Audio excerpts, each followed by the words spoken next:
All right. Let's talk about the Jaden Rashada Billy Napier lawsuit. And I preface that properly because if this has nothing to do whatsoever with the program, with the university, they're in the clear.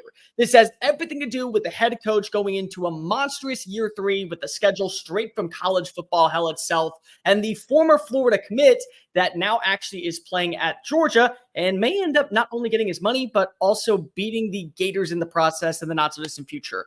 This is like a mad lib from hell, and why NIL is going to ruin the sport of college football. And I have a lot of thoughts, and I know a lot of other people do. But before we dive on in, if you're new to the channel, what's up? My name is Cole Thompson. I talk college football every single day. So if this is the type of content you enjoy throughout the offseason, throughout the regular season, make sure you hit subscribe, leave a comment down below your thoughts on the Jaden Rashada Billy Napier lawsuit, and make sure you tell your friends, family, mortal enemies, best of bro. Anybody for Jaden Rashada, anybody against Billy Napier, anybody who just likes college football in the SEC, because we're going to be talking nonstop about this content and everything going on in the sport well throughout the 2024 season. Make sure you follow me on all the social media platforms at Mr. Cole Thompson, Twitter, Facebook, Instagram. I'm at the exact same as my YouTube handle. So when you hit subscribe here, go hit follow over there. And if you want to have a question read live on air, I do Mailbag Mondays, but I also do one-off videos. Email me, colethompsonwriting@gmail.com, or you can go ahead and slide the DMs on Twitter. So this is just a cluster mess of absolute malarkey. Like, when I first read this headline, I thought, okay, well, that's just somebody that's coming up with nonsensical information. It's one of those like team websites that you try to get clicks on Twitter. Nope. It was John Talty from CBS Sports. I actually know John. I worked with him when I was at Alabama covering Nick Saban and the Crimson Tide.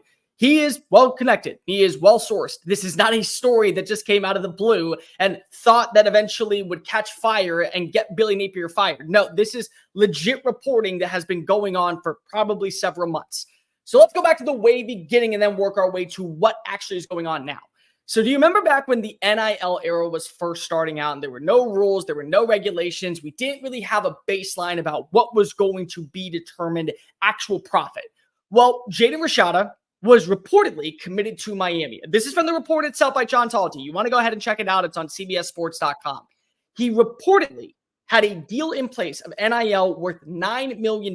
You've heard rumors that was like $150,000. You've heard rumors it was like $2.3 million, but it was a multi-year deal for $9 million.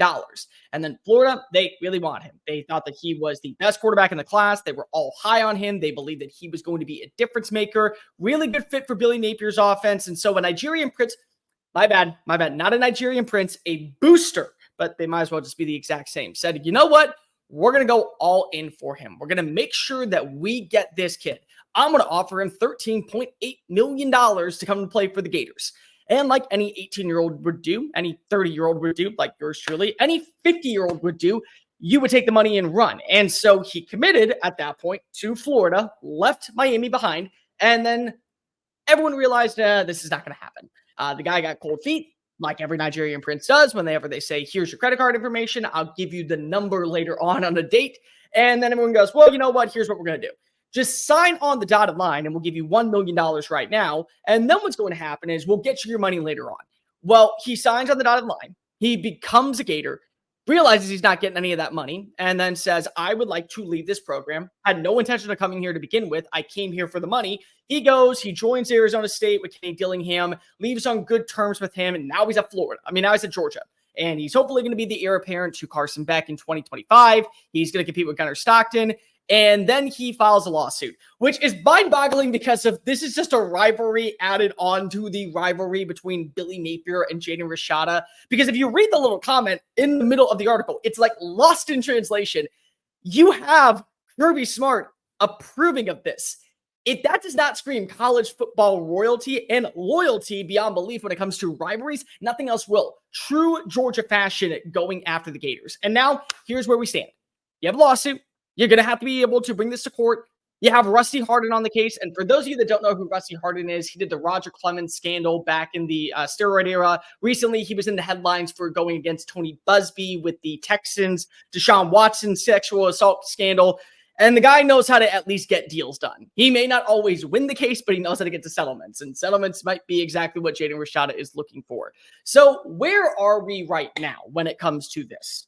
Well, for starters, this is absolutely the worst PR look that you could ever have for Florida going into year 3. The only thing that would make this worse is this story drops right before week 1 when Miami's about ready to come to town. That's the only way this story gets worse because college football rolling around the corner, people are paying attention, they're locked in, they're ready to see their favorite team come back to the woodworks, and then this bombshell drops. That is the only way that this story gets worse than what it is right now. But timing is everything, unfortunately, for Jaden Rashada. He wants to get this done as soon as possible, so he's suing Billy Napier.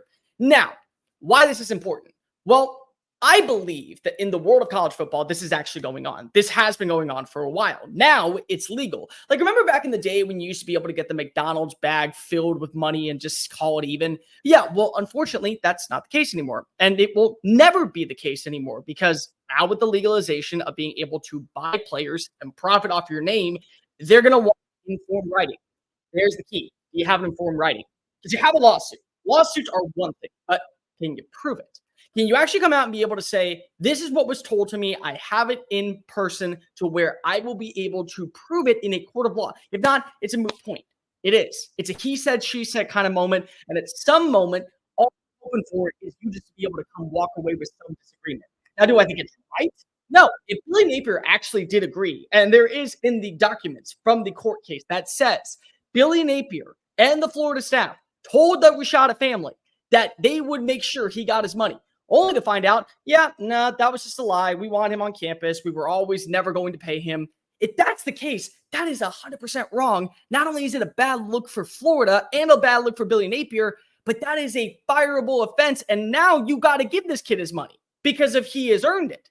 The one thing I also will say, can we also come to an agreement right here and right now that even though college football has gone on its axis, topsy-turvy, crazy whenever it comes to deciding what is NIL terms, nobody who has yet to play a down in college football is worth $13 million. Let's also add in, Jaden Rashada was not even the number 1 quarterback in his class. If I'm not mistaken, you look at some rankings, he was number 4. You look at other rankings, he was number 6. He was a consensus 4-star player. So a 4-star getting $13.8 million already seems too good to be true. Like when you say you win the lottery, please enter your credit card information here on some tacky website that you get an email from at 3 a.m.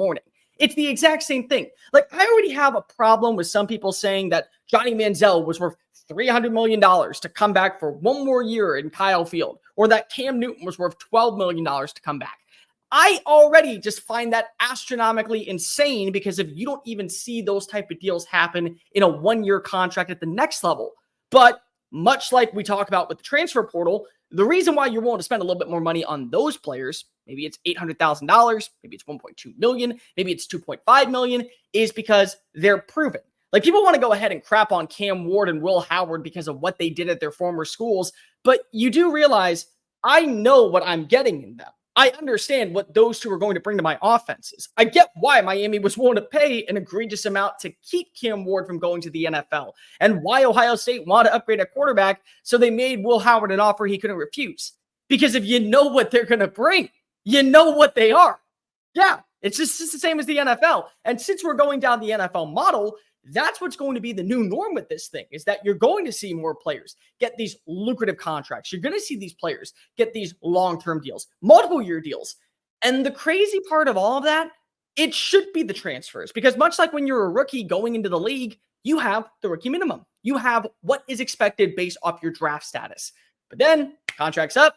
You can go ahead and ask for $13 million annually. You can ask for $25 million annually. Depending on what position you play and the value of what you bring to a team, you could be the highest paid player in the NFL after you've proven it. But you're never going to see a rookie come on in and immediately garner one of the top draft capitals in terms of revenue per year. It's just not going to happen with the annual salary. So the whole point here is that if this can't be proven in a court of law, it's a moot point. And for Florida fans, you're kind of in a good place, but also a bad place, because in my opinion, there's one of two ways this goes down.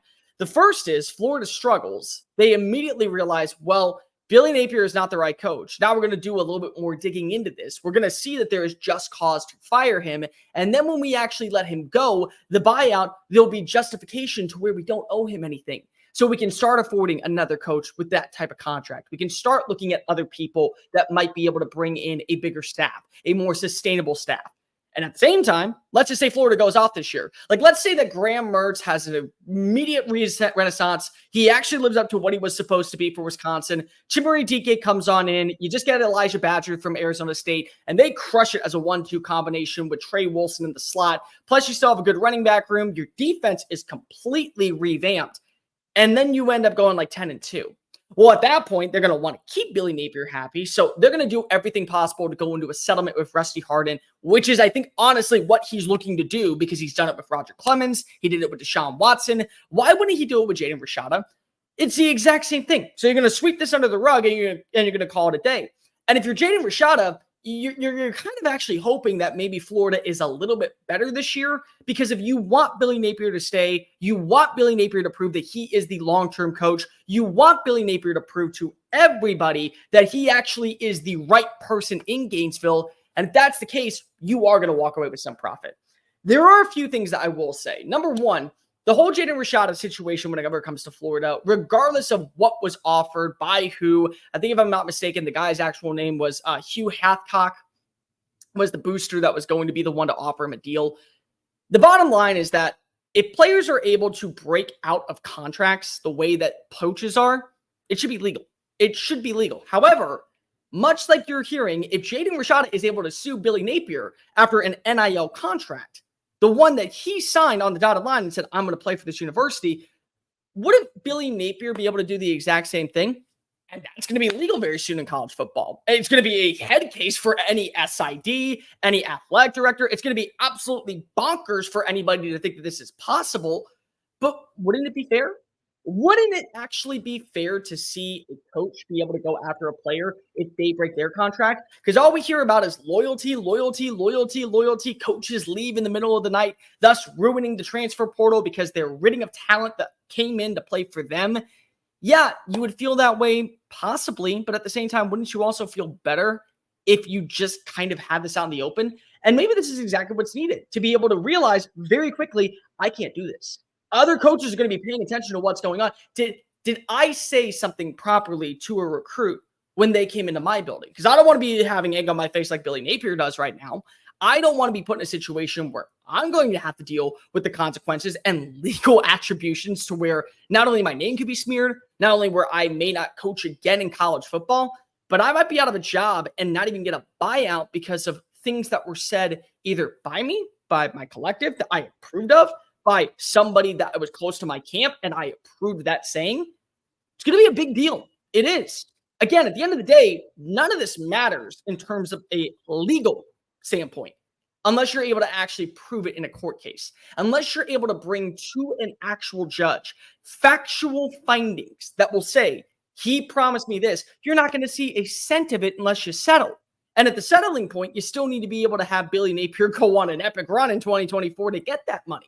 So it's kind of a quiet point, but there's going to be loud narratives that are speaking about this. And the big thing is that people who actually have a great understanding of college football will go into locker rooms, will go into personnel meetings with athletic directors, with coaches that have these kind of representation, but more importantly, these relationships. It's going to be out in the open. It's no longer going to be brushed underneath the thing. It's no longer going to be what used to be what happened with Reggie Bush when his mom got a house for $200,000 for USC. Or when Terrell Pryor got the tattoos made and he go instead of getting and autograph some balls, and it led to what? Jim Tressel being fired in one of the biggest lawsuits in Ohio State football history. Like, that's not going to happen anymore. Instead, it's going to be out in the open, and we're going to have a good understanding about where to go moving forward. NIL is already destroying college football. I think that we all can agree with that one. It's only going to get worse if we don't find regulation. This might be the actual court case to where we need the regulation. And somebody had to be the sacrificial lamb. I really hate this because if I am a Billy Napier believer, I know that Group of Five Billy was a big joke for the last 2 years, but I think he's doing a lot of good. The question is, can he do enough good when it comes to finalizing this roster to be back next year and maybe be able to win some kind of court case where he isn't being compared to a Nigerian prince, or at least associated with one and one of the biggest scandals that we've seen in a hot minute in college football. But let me know in the comment section down below. What are your overall thoughts when it comes to this lawsuit against Jaden Rashada against Billy Napier? Do you think that this is the final straw for Billy? Do you think that maybe you're going to see finally change in college football when it comes to NIL resources and how deals get done. Also, make sure that you're following me on all the social media platforms, TikTok, Facebook, Instagram, Twitter, at Mr. Cole Thompson. And to keep up with everything that we're doing here every single day, make sure that you're going to hit and subscribe. Tell your friends, family, mortal enemies, best of pros, and college football fans everywhere about this channel, because we're on the race to not only become the #1 YouTube show talking about our favorite sport, but also the #1 college football community on YouTube. Until next time, I am Cole Thompson, and best of luck. Later.